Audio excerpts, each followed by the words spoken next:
ये थाना गगा क्षेत्र में कल एक महिला कनिता देवी पत्नी राम लक्ष्मण जो गुहार मेदिया की रहने वाली है, उसके द्वारा थाने पर एक सूचना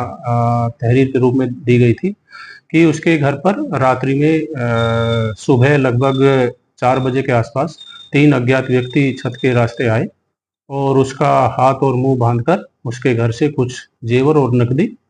ले गए। और इस सूचना पर तत्काल पुलिस के द्वारा इसकी जब जांच की गई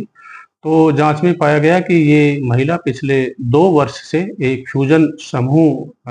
है, उसमें ये काम करती है। इसमें कई और महिलाएं भी समूह के रूप में जुड़ी हुई है और इसके द्वारा लगभग 1 साल पहले इससे 70,000 रुपये लिया गया था कंपनी से और किस्त के रूप में ये उसको नहीं दे पा रही थी। और चूंकि इसके द्वारा बताया गया कि कंपनी का जो नियम है, यदि उसके घर कोई चोरी हो जाती है तो उसकी जो बकाया किस्त कर्ज की है वो कंपनी के द्वारा माफ कर दी जाती है। और इसी सब के चलते इसके द्वारा ये पुलिस को इस तरह की झूठी भ्रामक सूचना दी गई कि इसका जो बकाया 70,000 रुपये किस्त का है वो इसको ना देना पड़े।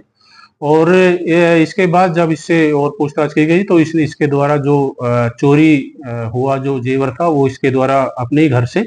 एक डिब्बे में रखा हुआ था, वो सब बरामद भी करा दिया गया है। और इसके लड़के से भी पूछताछ हुई है और जो वहाँ पे आसपास के लोग थे उनके द्वारा भी इस संबंध में हमारे द्वारा जो जानकारी की गई उससे कुल मिला के यही था कि जो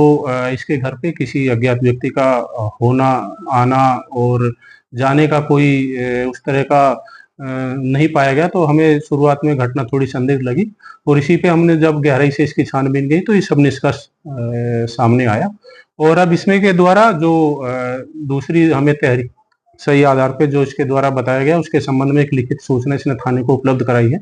जिसमें सारी सूचना इसके द्वारा बताया गया कि कैसे इसने किस वजह से इसके द्वारा ये झूठी सूचना थाना पुलिस को दी गई थी। और इसके द्वारा इसके संबंध में जो इसका बयान है उसकी भी वीडियोग्राफी कराई गई है और इस संबंध में पुलिस जो है अग्रिम कार्यवाही कर रही है।